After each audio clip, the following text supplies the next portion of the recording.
السلام علیکم ورحمۃ اللہ وبرکاتہ۔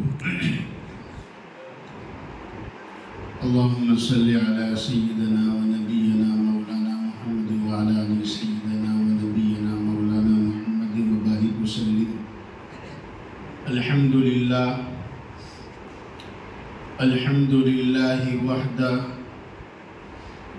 والصلاة والسلام علی من لا نبی بعدہ لا نبی بعدہ ولا نبوة بعدہ ولا رسول بعدہ ولا رسالة بعدہ اما بعد فاعوذ باللہ من الشیطان الرجیم بسم اللہ الرحمن الرحیم هو الذی بعث فی الأمیین رسولا منہم يتلو عليهم آياته ويزكيهم ويعلمهم الكتاب والحكمة وإن كانوا من قبل لفي ضلال مبين وآخرين منهم لما يلحقوا بهم وهو العزيز الحكيم صدق الله العظيم۔ الہی پھر عطا کر ہم کو ذوق درس قرآنی، الہی پھر عطا کر ہم کو ذوق درس قرآنی، نہ ہو رسوا الہی اب تو یہ شان مسلمانی، جو چھوڑا دامن قرآن ذلیل و خوار ہے مسلم، وہ ہندی ہو کہ ترکی ہو کہ مصری ہو کہ ایرانی، جو چھوڑا دامن قرآن نتیجہ اس کا یہ دیکھا، جہاں بانی جو کرتے تھے کرتے ہیں وہ دربانی۔ معزز علماء کرام، ائمہ اور مدرسین حضرات، سب سے پہلے تو ہم اللہ سبحانہ و تعالیٰ کا شکرانہ ادا کرتے ہیں کہ اللہ رب العزت نے مجھ اور آپ کو اور ہم جیسے بے شمار بندوں کو اس روئے زمین پر سب سے بہترین کتاب اللہ کے پڑھنے پڑھانے کے مشغلے کے لیے منتخب کیا ہے۔ اللہ رب العزت سب سے پہلے مجھے اور پھر ہم تمام کو اس کی قدردانی کی توفیق عطا فرمائے۔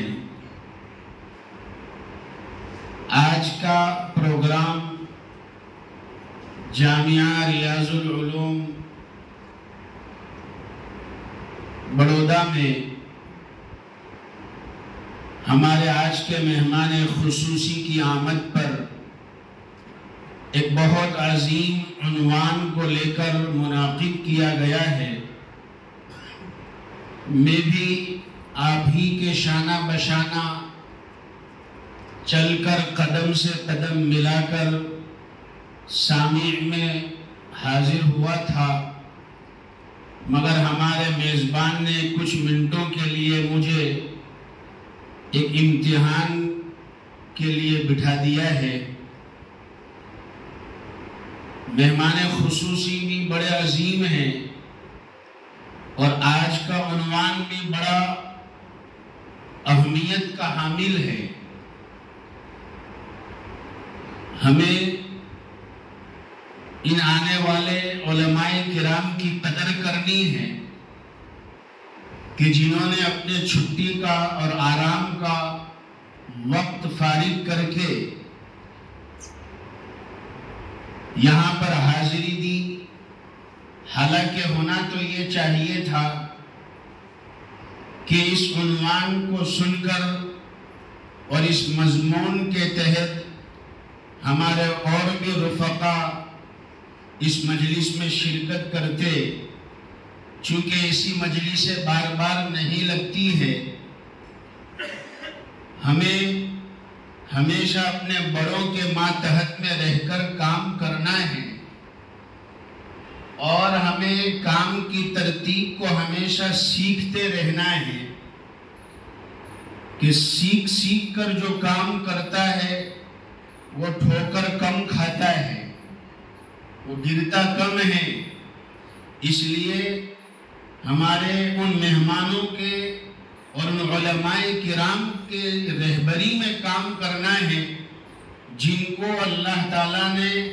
انہیں اور ان کے خاندان کو قرآن کریم کی خدمت کے لیے چن لیا ہے۔ میری مراد رئیس جامعہ اشاعت العلوم عقل کوہ، میرے والد محترم کے خاص محب محسن ہم سبق حضرت علامہ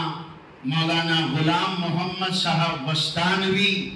مد اللہ ظلہ و ادام اللہ فیوزہ،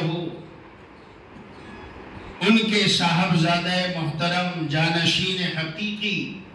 حضرت مفتی حذیفہ صاحب مد اللہ ظلہ تشریف فرما ہے ہمارے شہر میں، غالباً اس نسبت پر پہلی مرتبہ، جن کی صبح اور شام رات اور دن امت کی فکر میں، جن کے لیل و نہار امت کی فلاح و بہبود کے لیے، دینی دنیاوی عروج کے لیے جن کی صبح اور شام گزرتی ہو، اور پورے ملک نہیں بلکہ پورے عالم کے اندر الحمدللہ جن کی مقبولیت ہو، ایسے خاندان کا اور ایسے ادارے کا ایک فرد بلکہ اہم فرد اور ذمہ دار ہمارے درمیان میں موجود ہے۔ ہم اسے اپنی شہر کی کوتاہی ہی سمجھیں گے کہ ہمارے علماء کرام اور ہمارے ساتھیوں کو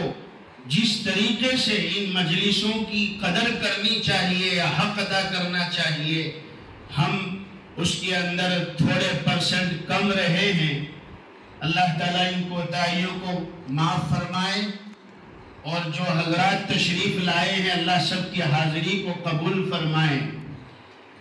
چونکہ یہ ہمارا علاقہ ہے، ہمارا شہر ہے، تو ہم ہمارے علاقے کی کمزوریوں کو بیان کر سکتے ہیں، یہ ہم نے ہمارے بڑوں سے سیکھا ہے۔ باہر جا کر اگر کوئی بات کریں گے تو یہ غیبت ہو جائے گی، یہ طنز اور طعنہ ہوگا، مگر یہ ہم اپنے شہر میں بیٹھ کر یہ بات کر رہے ہیں۔ ہمارے ساتھیوں کو اس کی قدر کرنی چاہیے۔ مکاتب کی محنت اس دور میں اتنی ضروری ہے، اور مکاتب کے یہ علماء کرام جو اہم کردار ادا کر رہے ہیں، میرے خیال سے بہت سے لوگ اسے احساس کمتری میں مبتلا ہو جاتے ہیں، اسے کم سمجھتے ہیں۔ ہم دنیا کے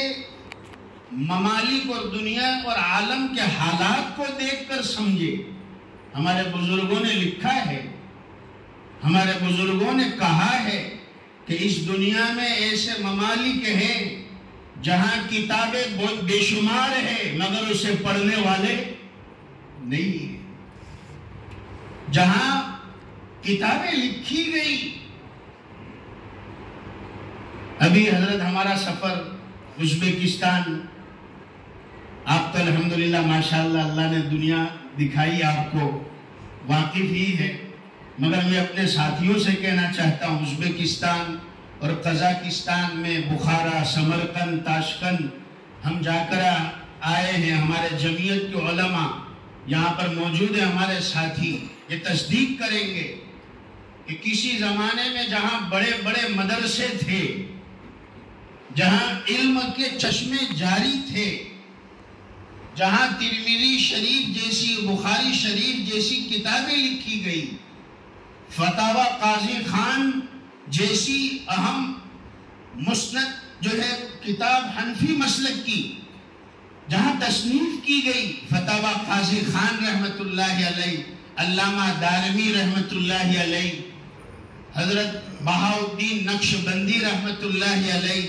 اور بڑے بڑے اکابر جہاں پیدا ہوئے، جہاں ان کی قبریں ہیں، آج ہم وہاں کا حال دیکھیں، بچوں کو پوچھے کیا کلمہ آتا ہے، ہمارے ساتھی گواہی دیں گے، ہمارے شہر کے علماء بچے کہتے ہیں ہمیں کلمہ نہیں معلوم ہے۔ اس وقت دل پر احساس ہوا کہ یہ مکاتب کتنی ضروری چیز ہے، اور ہم یہ علماء کرام مکاتب کے اندر محنت کر رہے ہیں، یہ اس وقت کی اہم ضرورت ہے۔ اللہ تعالی ہمیں اس کی قدردانی کی نیک توفیق عطا فرمائے۔ بیان تو اصل حضرت کا ہے، مجھے تو مجمع جمع کرنے کے لیے بٹھایا گیا تھا اور میرا امتحان لیا گیا۔ اللہ تعالیٰ جو ہے کہیں سری باتوں پر عمل کی نیک توفیق عطا فرمائے ہمیں۔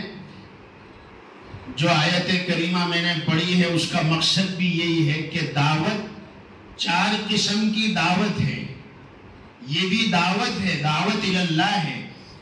ہمارے بڑے کہتے ہیں ایک دعوت ہے دعوت قولی، ایک دعوت ہے دعوت قولی، نمبر 2 دوسری دعوت ہے دعوت قلبی، نمبر 3 تیسری دعوت ہے دعوت قلمی، اور نمبر 4 چوتھی دعوت ہے دعوت قدمی۔ یہ چاروں دعوت کے کام ہیں۔ هو الذي بعث في الأميين رسولا منهم يتلو عليهم آياته ويزكيهم ويعلمهم الكتاب والحكمة وإن كانوا من قبل لفي ضلال مبين۔ یہ آیت کا خلاصہ اور تفسیر بھی یہی ہے۔